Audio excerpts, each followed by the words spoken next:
Hey YouTube, I wanted to do a quick review of the TCL 55-inch TV that I bought. This is the 55 US 57.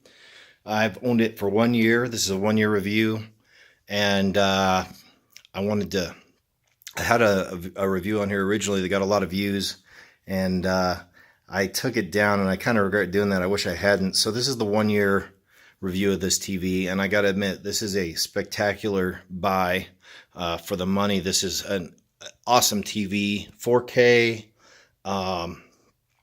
People complain about if you have a lot of light in your room that it's you don't get the brightness, and then the other complaint I've heard is the audio. I gotta say that I live in a 1 bedroom apartment here, and both of those things are kind of I've never experienced, I guess.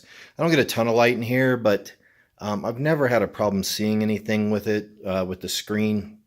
And then audio-wise, I bought this sound bar, and truthfully, the TV does an adequate job for the room I'm in. The sound bar I bought, by the way, this RCA sound bar, is a piece of shit. Don't waste your money on that.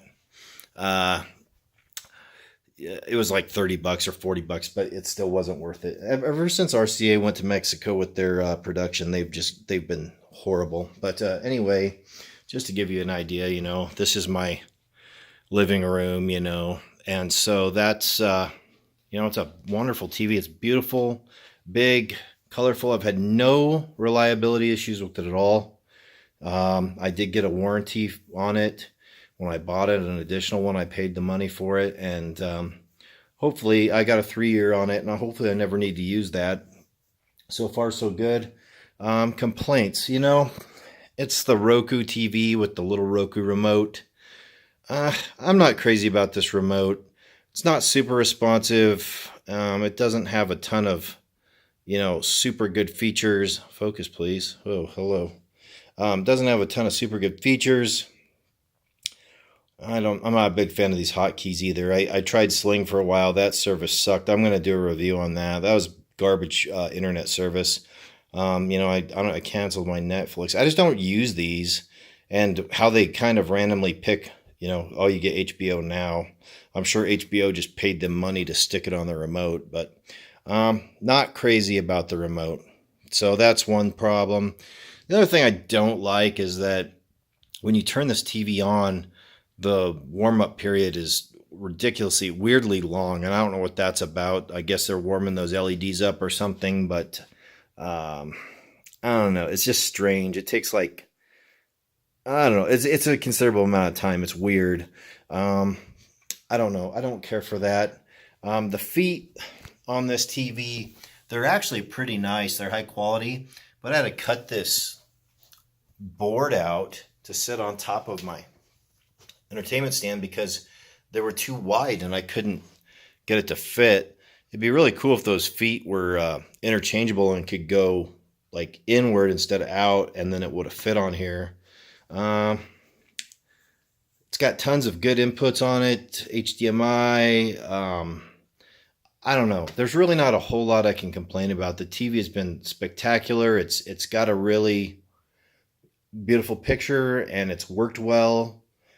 I've bought cheap TVs in the past that have crapped out and not been good, and this thing so far has been just fantastic. So I would highly recommend this TV to anyone.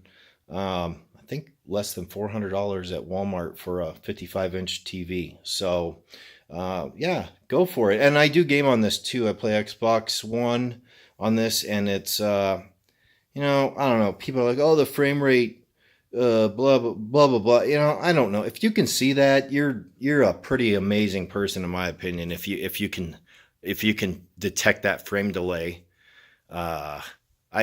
People just talk about things that are, in my opinion, are stupid because it's irrelevant. I mean, it's people just act like they are buying a superior product because it's got better numbers. I just don't see a huge difference. But anyway. Works well for gaming. Very nice colors. The remote sucks. That's probably my biggest complaint. Just the remote and the menus are not really. It's not like having a TV and then having a separate Roku unit. which is kind of what I'd prefer. The built-in Roku is cool, though. I mean, it is a neat thing. I just wish the remote was more TV oriented than Roku oriented, but in any case, you get what you pay for. It's a great TV. I mean, for the money, it's a great TV. So I recommend it. Thanks for watching.